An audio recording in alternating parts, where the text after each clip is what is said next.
Cerita dimulai dengan memperlihatkan seorang pria bernama Winston yang sedang berada di rumah dan terlihat sangat gugup. Tiba-tiba, ia terkejut dengan kedatangan dua orang polisi, dan Winston langsung diborgol. Kemudian, seorang polisi wanita cantik bernama Madeline datang. Ia terlihat sangat senang karena akhirnya berhasil menangkap orang yang selama ini ia cari. Winston meminta kesepakatan dengan Madeline dan memohon perlindungan hukum. Madeline menghubungi markas dan memberitahu bahwa Winston telah ditangkap. Namun ia meminta kesepakatan. It's Harris. Yep. Clean capture. Listen, he wants to make a deal. Kite with seatbelts.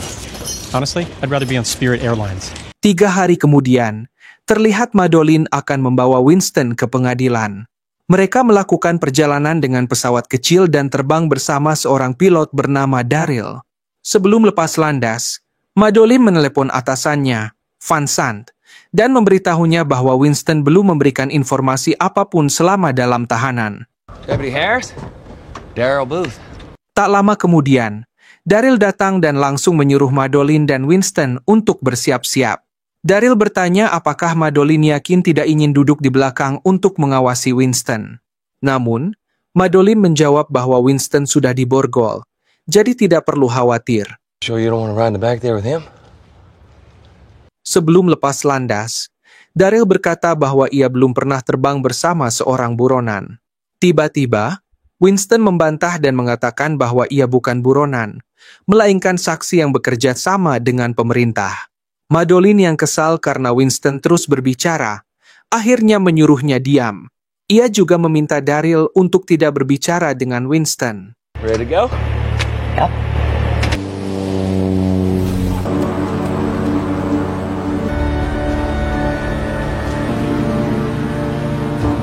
Akhirnya, mereka lepas landas. Namun, tidak lama setelah mereka terbang, pesawat tiba-tiba mengalami turbulensi. Madeline bertanya kepada Daryl apakah pesawatnya selalu mengalami turbulensi. Daryl menyuruhnya mengenakan alat komunikasi, dan akhirnya Madeline memakai headphone. Namun, ia terkejut karena Daryl memutar lagu untuk meredakan ketakutannya di dalam pesawat.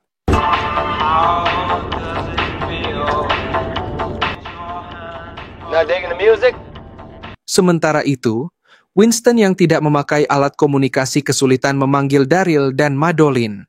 Ia juga mencoba meraih headphone di depannya, tetapi karena tangannya diborgol, ia kesulitan. Yeah, ain't the same, huh? Come on.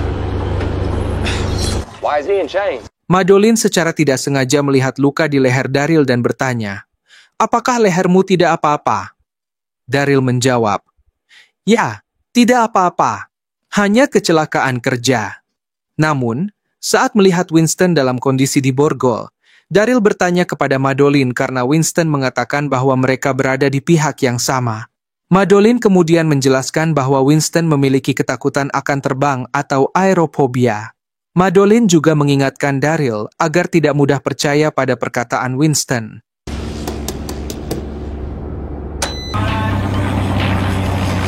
Tiba-tiba, pesawat yang mereka tumpangi mengalami gangguan sinyal dan kehilangan GPS.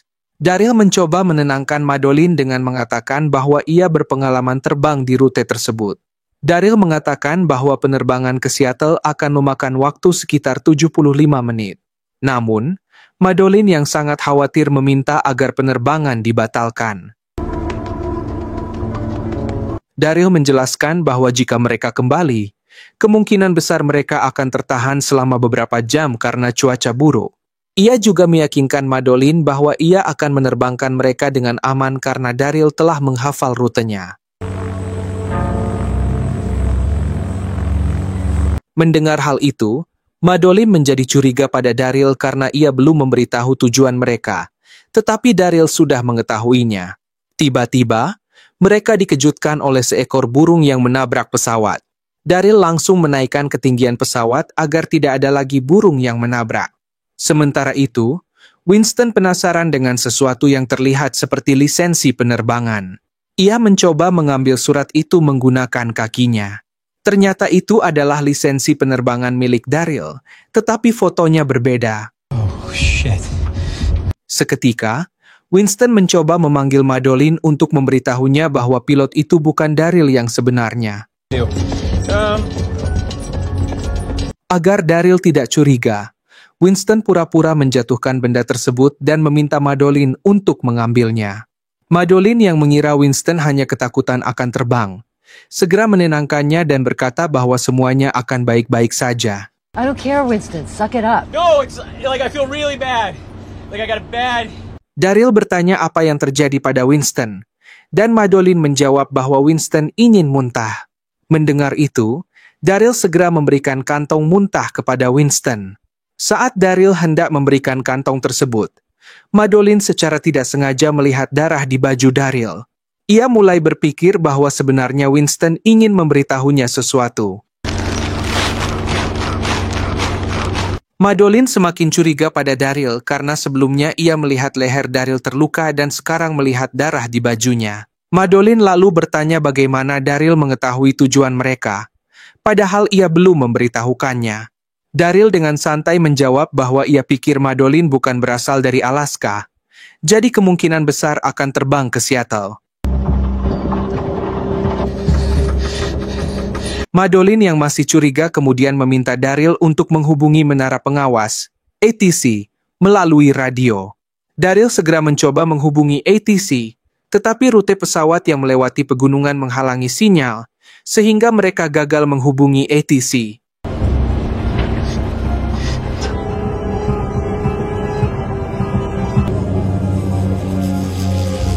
Setelah itu, Madeline mencoba menjebak Daryl dengan mengatakan bahwa ia terbang bersama pilot bernama Janikowski minggu lalu. Dengan percaya diri, Daryl menjawab bahwa ia pernah terbang dengan Janikowski dan pergi bersama membawa nitrogen dan alat las beberapa waktu lalu. Janikowski? Oh, sure. Great guy. Mendengar itu, Madeline langsung menjawab bahwa pilot yang menerbangkannya saat itu adalah seorang wanita. Except she's a woman. Saat itulah Madeline menyadari bahwa Daryl bukanlah pilot yang ditugaskan untuk mengantarnya. Ia segera mengambil pistol dan menodongkan ke arah Daryl. Namun, Daryl yang waspada langsung melawan Madeline. Daryl berhasil membuang pistol Madeline, lalu mengambil pisau dan mengancam agar Madeline tenang, meyakinkannya bahwa ia tidak akan membunuhnya. Namun, tiba-tiba Madeline menggigit tangan Daryl hingga pisau yang dipegangnya terlepas, dan mereka kembali berkelahi. Namun pada akhirnya, Daryl berhasil memukul Madeline hingga ia pingsan. What the... Wanna play rough? Daryl kemudian memberitahu Winston bahwa bosnya, Moretti, sangat marah dan ingin Winston dibunuh. Ketakutan, Winston mencoba meyakinkan Daryl bahwa ia tidak pernah memberikan informasi apapun kepada polisi. Dalam kepanikan, Winston menawarkan $1 juta dalam bentuk kripto, asalkan ia tidak dibunuh. Namun, Daryl tidak tertarik dengan tawaran itu, apalagi karena ia juga tidak mengerti kripto. Never. Hell, what does it matter? We're talking about $1 million here. Winston kemudian menjelaskan bahwa Moretti memiliki banyak uang dan membagikannya kepada banyak orang. Salah satu penerimanya adalah seorang pria yang tinggal di Sankati, yang menerima $25,000 setiap bulan. This one guy in Sankity, Massachusetts got $25,000 a month for years. Winston mencoba membujuk Daryl, tetapi Daryl tetap tidak mau menerima tawaran itu karena ia tidak ingin mengkhianati Moretti. Karena Winston terus mengoceh, Daryl langsung menamparnya. Dari situ terungkap bahwa Winston adalah seorang akuntan yang telah menggelapkan uang Moretti dan telah menyuap seseorang agar kejahatan Moretti tidak terbongkar. Setelah itu, Daryl bersiap untuk menghabisi Madeline. Namun, Madeline tiba-tiba sadar dan langsung menyetrum Daryl hingga pingsan. Melihat itu, Winston semakin panik. Madeline mencoba menenangkannya, tetapi Daryl tiba-tiba sadar dan langsung menyerang mereka. Pertarungan kembali terjadi hingga akhirnya Madeline berhasil menyetrum Daryl sekali lagi. Namun, karena Daryl terus mendorong Madeline, ia secara tidak sengaja menekan tuas pesawat hingga pesawat menukik tajam.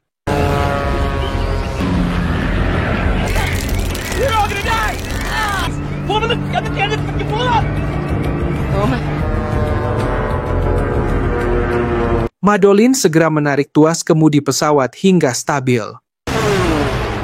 Ia kemudian mengaktifkan mode autopilot. Setelah itu, ia mencoba membuka borgol tetapi kesulitan. Winston menawarkan bantuan. Madolyn, yang trauma karena dibohongi oleh Daryl, awalnya menolak bantuan Winston. Namun, karena kesulitan, akhirnya ia meminta Winston untuk membantunya. You got trust issues, lady. Madolyn dan Winston kebingungan karena mereka tidak bisa menerbangkan pesawat sementara Daryl masih belum sadar. Madolyn kemudian mencari sesuatu di saku Daryl dan menemukan foto target pembunuhan Daryl. Ternyata, bukan hanya Madolyn dan Winston yang menjadi target, tetapi juga ibu Winston. Winston panik saat mendengar bahwa ibunya dalam bahaya.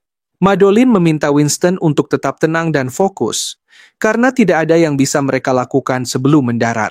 Setelah itu, Madolyn meminta Winston untuk membantunya memindahkan Daryl ke belakang dan memborgolnya. It's that grab handle there. Winston kemudian bertanya apakah ia boleh duduk di samping Madolyn. Lalu, Madolyn bertanya bagaimana Winston tahu tentang Daryl, dan Winston menunjukkan lisensi penerbangan yang ia temukan di bawah kursi.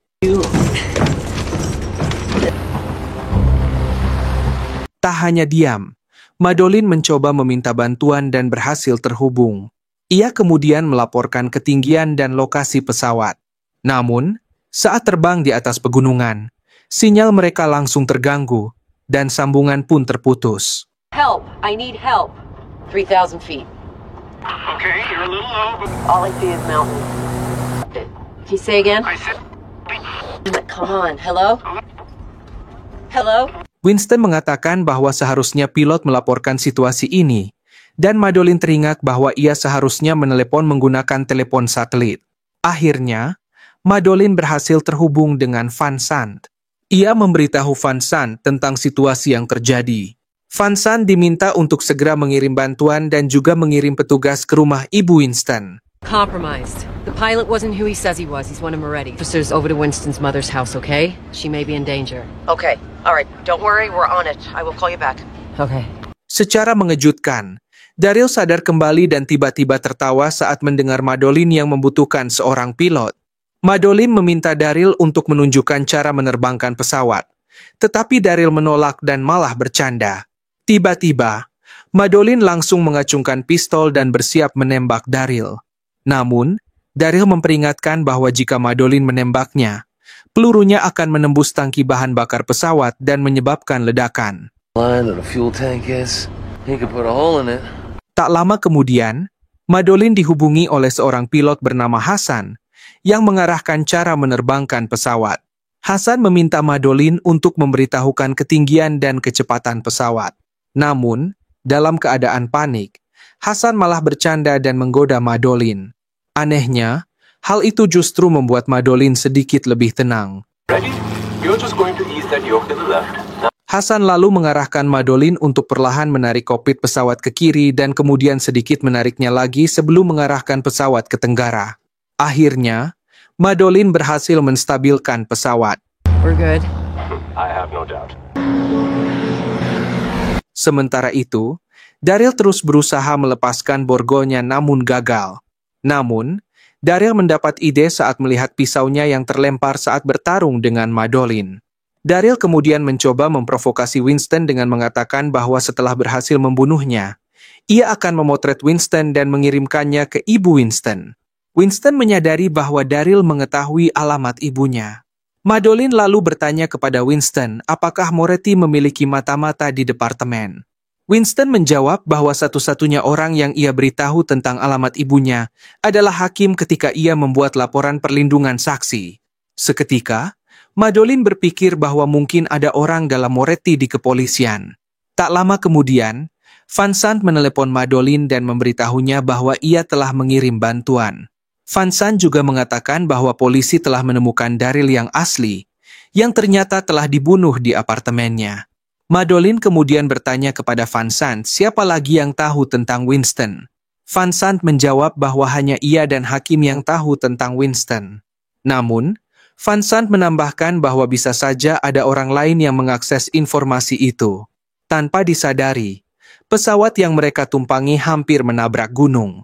Mereka panik, dan Madolyn langsung menarik kokpit ke atas. Pull up now! I'm telling you, it's fine! Namun, karena sudah terlambat, pesawat akhirnya menabrak gundukan es. Beruntung, mereka hanya menabrak tumpukan es, sehingga pesawat masih bisa kembali terbang.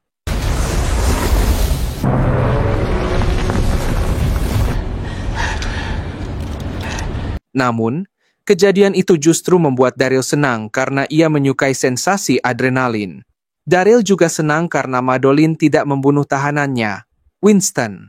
Tiba-tiba, Madolyn terkejut karena Daryl mengetahui masa lalunya. Dari situ, terungkap bahwa Madolyn pernah kehilangan tahanannya hingga akhirnya ia diberhentikan dari tugas lapangan. Daryl mencoba memainkan psikologi Winston, menyuruhnya berhati-hati dan bahkan membujuknya untuk melawan Madolyn. Madolyn langsung mendekati Daryl dan bertanya siapa yang memberitahunya tentang masa lalunya sambil memukulinya. How do you know that? Ternyata, Daryl tahu banyak tentang masa lalu Madolyn. Ia terus berbicara untuk memancing amarah Madolyn. Madolyn memukuli Daryl lagi hingga akhirnya Daryl berhasil mendapatkan kacamata Madolyn, yang akan ia gunakan untuk membuka borgol.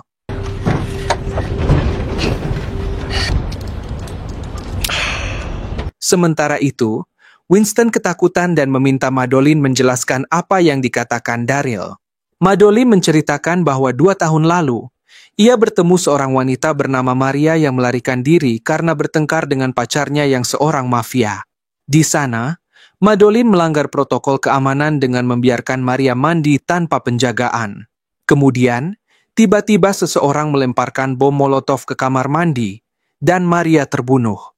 Karena insiden ini, Madolyn diberhentikan dari tugas lapangan.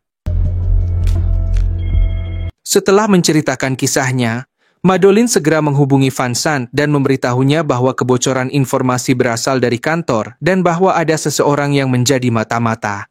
Van Sant langsung bertanya dari mana Madolyn yakin akan hal itu. Madolyn menjawab bahwa pilot Moretti tahu semua tentang masa lalunya. Kemudian, Madolyn bertanya apa pendapat atasannya, Coleridge G, tentang operasi ini. Van Sant menjelaskan bahwa Coleridge G sama sekali tidak tahu dan bahwa Van Sant akan lebih berhati-hati dalam memberikan informasi kepada siapapun karena takut apa yang dikatakan Madolyn benar. Madolyn segera menghubungi Coleridge G, tetapi karena sibuk, Coleridge G tidak dapat dihubungi dan panggilannya dijawab oleh asistennya, Jenny. Madolyn meminta Jenny untuk segera memberitahu Coleridge G karena ini darurat. Tak lama kemudian, Madolyn akhirnya berhasil terhubung dengan Coleridge G dan langsung memberitahunya bahwa Moretti memiliki mata-mata di kantor pusat, yaitu Direktur Van Sant.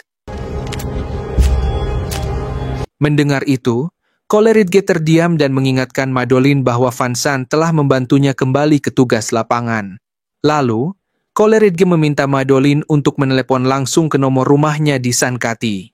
Tak lama setelah itu, mereka melihat pantai.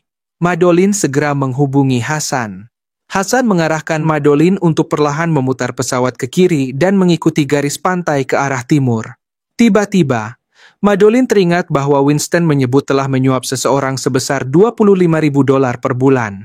Madolyn bertanya kemana Winston mengirimkan uang tersebut.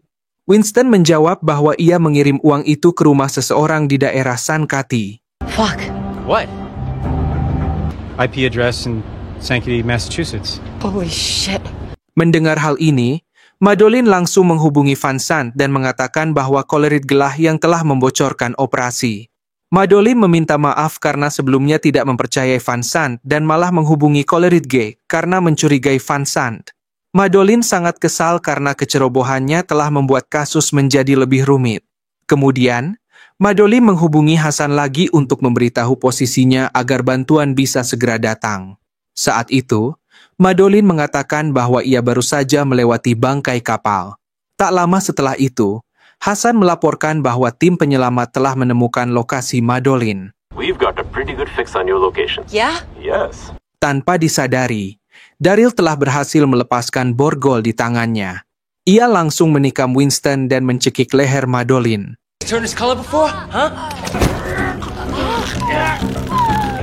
Namun saat Daryl lengah, ia tiba-tiba diserang oleh Winston hingga terpental. Lalu, Daryl menembak ke arah Madolyn, tetapi tidak ada satupun peluru yang mengenainya. Akhirnya, Madolyn berhasil mengambil pistol suar dan langsung menembak Daryl. Setelah itu, ia memukul Daryl berulang kali hingga akhirnya Daryl kehilangan kesadaran.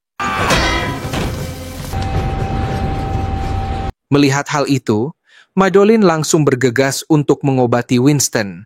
Listen to me, you're not dying. I'm gonna get you out of this, okay? You just gotta breathe.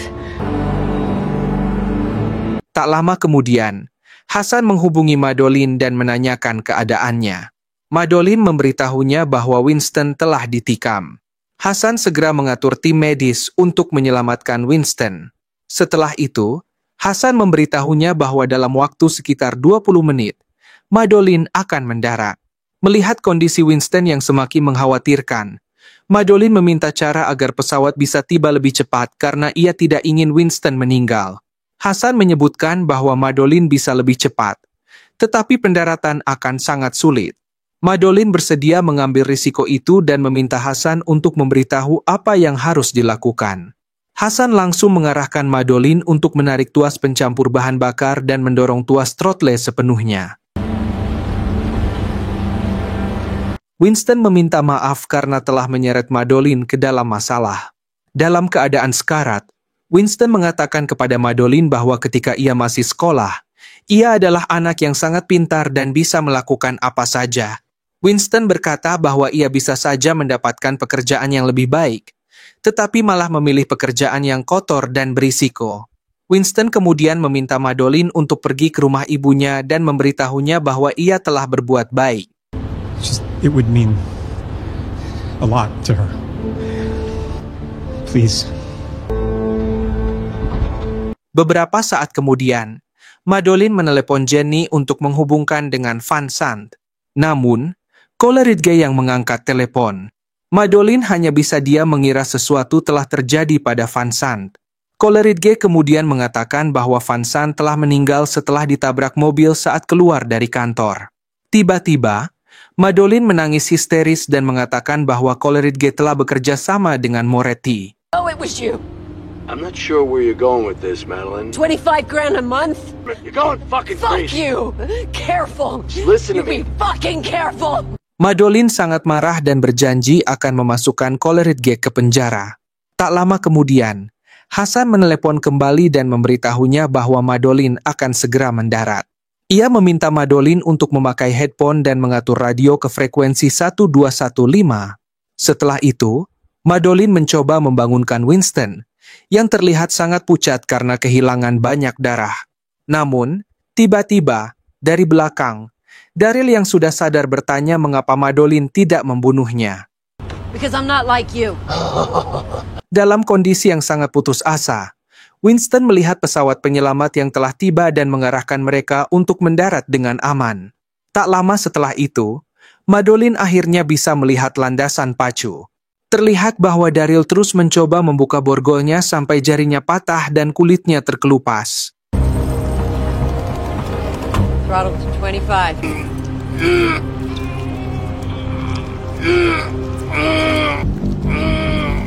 Akhirnya, Daryl berhasil membebaskan tangannya dari borgol. Ia kemudian langsung menyerang Madolyn dan mencoba menerbangkan pesawat lagi karena tidak ingin ditangkap. Madolyn, yang telah mengambil kembali pistolnya, tanpa pikir panjang langsung menembak Daryl hingga ia tergeletak di lantai. Mendengar suara tembakan, Hasan langsung menanyakan kondisi Madolyn karena khawatir sesuatu telah terjadi padanya. Madolyn memberitahunya bahwa mesin pesawat mati karena kehabisan bahan bakar. Namun, Hasan mengatakan bahwa itu adalah kabar baik karena saat Madolyn mendarat, pesawat tidak akan mudah terbakar.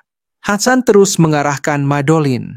Kemudian, setelah mengetahui bahwa Madolyn akan mendarat, Hasan menutup telepon dan mengatakan bahwa ia akan menemuinya di bandara. Pesawat akhirnya berhasil mendarat, tetapi mengalami guncangan hebat sehingga Daryl terpental keluar dan akhirnya tewas.